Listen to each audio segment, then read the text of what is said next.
नमस्कार दोस्तों, आज है 10 जनवरी। आइए देखते हैं पिछले 24 घंटे में क्या कुछ हुआ है। उससे पहले आप वीडियो कहां से देख रहे हैं कमेंट करके जरूर बताइएगा। और आइए देखते हैं आज की पहली खबर को। राजधानी दिल्ली के तुर्कमान गेट इलाके में अतिक्रमण हटाने के दौरान बवाल हो गया। फौज इलाही मस्जिद के पास दिल्ली नगर निगम यानी MCD के अमले और पुलिसकर्मियों पर बेकाबू भीड़ ने पथराव किया। इस पर पुलिस ने लाठीचार्ज कर दिया। पुलिस ने 5 लोगों को गिरफ्तार कर लिया। बांग्लादेश में चुनाव से पहले हिंसा बढ़ती जा रही है। राजधानी ढाका में BNP पार्टी के एक नेता को गोली मारकर हत्या कर दी गई। डेली स्टार की रिपोर्ट में मानवाधिकार संगठन के हमले में 2025 में राजनीतिक हिंसा की कम से कम 401 घटनाओं के दर्ज होने का दावा किया गया है। इनमें 102 लोग मारे गए हैं और 4744 लोग घायल हुए हैं। मीडिया रिपोर्ट के अनुसार चुनाव की तारीख के ऐलान के बाद से राजनीतिक हिंसा में कम से कम 6 लोग मारे गए हैं, जिनमें पिछले 7 दिनों में 3 लोग शामिल हैं और 250 से अन्य लोग घायल हुए हैं।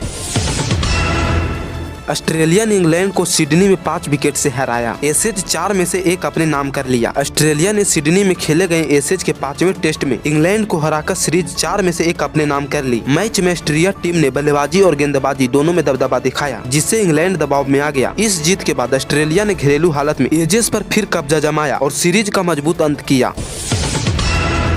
भारत के जाने माने पर्यावरणविद माधव गाडगिल का निधन हो गया। उन्होंने पश्चिमी घाट को बचाने और उनके संरक्षण के लिए बहुत अहम काम किया था। पर्यावरण सुरक्षा को लेकर उनकी रिपोर्ट और सुझाव आज भी नीति और बहस का आधार माने जाते हैं। उनके निधन से देश ने प्रकृति और पर्यावरण की आवाज उठाने वाले विशेषज्ञों को खो दिया है। डोनाल्ड ट्रंप ने गुस्तावो पेट्रो को व्हाइट हाउस आने का न्योता दिया है। यह फैसला वेनेजुएला को लेकर पहले दिन दिए गए सैन्य कार्रवाई की धमकी के बाद आया है। दोनों नेताओं के बीच में हाल ही में बातचीत हुई है, जिसमें मतभेद के बावजूद संवाद बनाए रखने पर सहमति बनी है। माना जा रहा है कि इस मुलाकात से अमेरिका कोलंबिया रिश्तों में सुधार और क्षेत्रीय हालत पर चर्चा हो सकती है।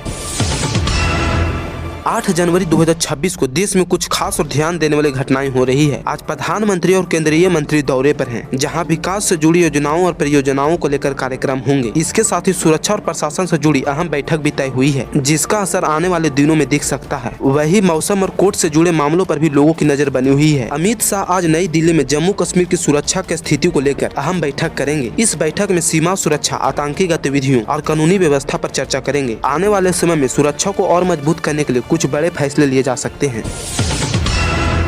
बीजेपी नेता सुधांशु त्रिपाठी ने आरोप लगाया है कि जवाहरलाल नेहरू ने सोमनाथ मंदिर के पुनर्निर्माण के पक्ष में नहीं थे। उन्होंने कहा है कि उस समय मंदिर को लेकर तुष्टीकरण की रणनीति आ गई। इस बयान के बाद राजनीतिक बयानबाजी तेज हो गई है और विपक्ष ने भी प्रतिक्रिया दी है। उत्तर प्रदेश में करीब 3 करोड़ 62 लाख लोग ऐसे हैं जिनके नाम अभी भी वोटर लिस्ट में नहीं शामिल हुए हैं। इसका सीधा मतलब यह हुआ कि अगर समय रहते नाम नहीं जुड़ा तो ये लोग चुनाव में वोट नहीं कर पाएंगे। चुनाव आयोग ने बताया है कि नाम जुड़वाने की प्रक्रिया भी चल रही है और लोग ऑनलाइन या ऑफलाइन आवेदन कर सकते हैं। प्रशासन ने अपील की है कि सभी योग्य लोग अपना नाम जांच लें और जल्द से जल्द मतदाता सूची में नाम शामिल कर लें। T20 विश्व कप से पहले तिलक वर्मा चोटिल हो गए हैं। रिपोर्ट के मुताबिक उनके पेट में चोट लग गई है, जिसके बाद टीम की चिंता बढ़ गई है। एशिया कप में शानदार प्रदर्शन करने वाले तिलक वर्मा टीम के लिए अहम खिलाड़ी माने जा रहे थे। फिलहाल मेडिकल टीम उनकी फिटनेस पर नजर बनाए हुए है और जल्द तय होगा कि वह वर्ल्ड कप खेल पाएंगे या नहीं। उत्तर प्रदेश में सहायक प्रोफेसर परीक्षा भर्ती में बड़ा घोटाला सामने आया है। जाँच में पता चला है कि नौकरी दिलाने के बदले हर उम्मीदवार से करीब 35 लाख रुपए लिए गए। इस मामले में कई लोग पर केस दर्ज किए गए हैं और पुलिस जाँच कर रही है कि इसमें कौन कौन लोग शामिल हैं। यह घोटाला भर्ती प्रक्रिया की ईमानदारी पर गंभीर सवाल उठा रहे हैं। RRB JEE CBT 1 परीक्षा की तारीख घोषित हो गई है। यह परीक्षा 19 और 20 फरवरी के साथ साथ 3 मार्च 2026 को कराई जाएगी। जिन उम्मीदवारों ने आवेदन किया है उन्हें अब एडमिट कार्ड और परीक्षा केंद्र की जानकारी आधिकारिक वेबसाइट पर मिलेगी। छात्रों को सलाह दी गई है कि वे समय रहते तैयारी को पूरी रखें। एक रिपोर्ट के मुताबिक 2026 और 27 में भारत की आर्थिक बढ़त थोड़ी धीमी हो सकती है। अनुमान है कि GDP ग्रोथ करीब 6.8% रह सकती है। रिपोर्ट में यह भी कहा गया है कि ब्याज दरों में ज्यादा कटौती की गुंजाइश कम है। इसका मतलब यह हुआ कि आने वाले समय में अर्थव्यवस्था ठीक रहेगी, लेकिन बहुत तेज रफ्तार की उम्मीद कम है।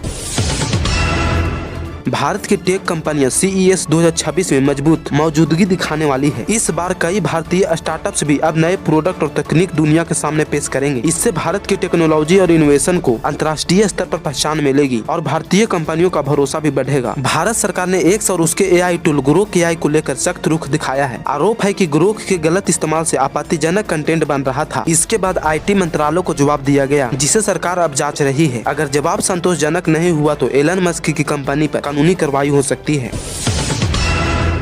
और वही देखिए दोस्तों, एक नया AI मॉडल स्लीप FM नाम से बनाया गया है, जो सिर्फ नींद के डेटा को देखकर 100 से ज्यादा बीमारियों का खतरा पहचान सकता है। मतलब अगर कोई व्यक्ति अपने सोने के पैटर्न, सांस लेने और दिक्कत की क्वालिटी जैसी जानकारी AI को देता है तो यह बताता है कि किस बीमारी का खतरा ज्यादा है। इससे पहले से सावधान होना और बीमारी को रोकना और आसान हो सकता है, क्योंकि सिर्फ नींद के संकेतों से ही ये जानकारी मिल सकती है। मुंबई के भादरा इलाकों में BMC चुनाव प्रचार के दौरान शिवसेना उम्मीदवार हाजी सलीम पर चाकू से हमला किया गया। इस हमले में वे गंभीर रूप से घायल हो गए हैं, जिन्हें तुरंत अस्पताल में भर्ती कराया गया। पुलिस को शक है कि हमला राजनीतिक रंजिश के कारण हुआ है। मामले की जांच चल रही है और इलाके में सुरक्षा बढ़ा दी गई है।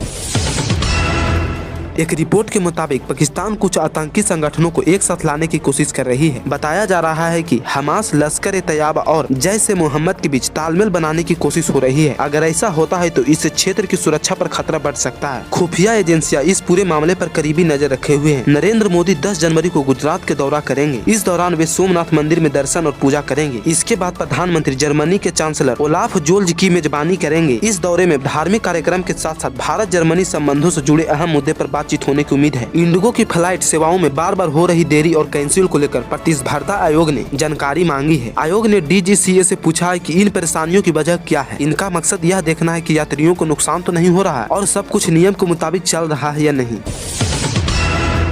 भारत में 2027 की जनगणना का पहला चरण 1 अप्रैल 2026 से शुरू होगा और 30 सितंबर 2026 तक चलेगा। इस दौरान घर घर जाकर लोगों और परिवारों की जानकारी जुटाई जाएगी। इससे सरकार को आबादी का सही आंकड़ा मिलेगा और योजनाएं बनाने में मदद मिलेगी। ईडी ने रेलवे की फ्रेट बुकिंग में हुई गड़बड़ी के मामले में जांच की है। जांच में सामने आया है कि रिकॉर्ड से छेड़छाड़ कर करीब 16 करोड़ 15 लाख रुपए गलत तरीके से कमाए गए। अब ईडी यह पता लगा रही है कि इसमें कौन कौन लोग शामिल है और पैसा कहां कहां इस्तेमाल किया गया है। भारतीय नौसेना के लिए नया प्रदूषण नियंत्रण जहाज समुद्री प्रताप लॉन्च किया गया है। यह जहाज समुद्र में तेल और केमिकल फैलाव जैसी घटनाओं को रोकने में मदद करेगा। प्रधानमंत्री नरेंद्र मोदी ने कहा है कि इससे देश की समुद्री ताकत, सुरक्षा और मजबूत हुई है। बिहार के कोसी इलाकों में पुलिस ने रेड लाइट एरिया में बड़ी कार्रवाई की है। इस दौरान अवैध धंधे का खुलासा हुआ है और करीब 15 लड़कियों को सुरक्षित बाहर निकाला गया है। पुलिस ने इस मामले में कई लोगों के खिलाफ कार्रवाई शुरू की है और जाँच चल रही है। जापान में रिकॉर्ड 29 करोड़ में बिकी मछली ब्लूफिन ट्यूना दुनिया का सबसे महंगी मछलियों में गिनी जाती है। खासकर जापान में नए साल पर इसकी नीलामी होती है, जहां इसे बेहद ऊंची कीमतों पर खरीदा जाता है। इस मछली का इस्तेमाल सुशी जैसे खास खाने में होता है, इसलिए इसकी मांग बहुत ज्यादा रहती है। इसी वजह से हर साल इसकी नीलामी दुनिया भर में चर्चा का विषय बन जाता है। सरकार ने एयरलाइन से पूछा दिसंबर में कितना किराया वसूला गया। लगातार फ्लाइट कैंसिल और टिकट के दाम बढ़ने के बाद CCI ने DGCA और इंडिगो से पूरी जानकारी मांगी है। सरकार यह कहना चाहती है कि कहीं संकट के समय यात्रियों से ज्यादा पैसा तो नहीं लिया गया। जांच में टिकट के दाम और उड़ानों का डेटा देखा जा रहा है।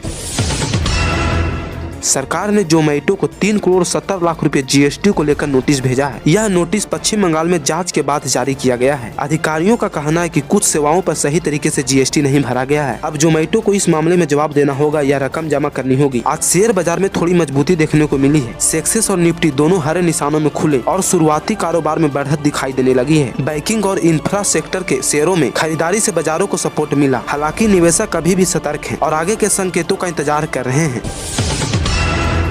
आज सोने और चांदी के दाम ऊंचे स्तर पर बने हुए हैं। सोना कई शहरों में करीब 1,37,000 से 1,38,000 रुपये प्रति 10 ग्राम के आसपास चल रहा है। वही चांदी भी रिकॉर्ड के पास कारोबार कर रही है। विशेषज्ञों के मुताबिक वैश्विक हालत और सुरक्षित निवेशों की मांग की वजह से कीमतों में मजबूती बनी हुई है। तो दोस्तों, यही था आज का वीडियो। उम्मीद करते हैं आपको वीडियो पसंद आया होगा। अगर आपको वीडियो पसंद आया है तो चैनल को जरूर सब्सक्राइब करना और कॉमेंट करके बताना कि आपको कौन सी खबर सबसे ज्यादा पसंद आया।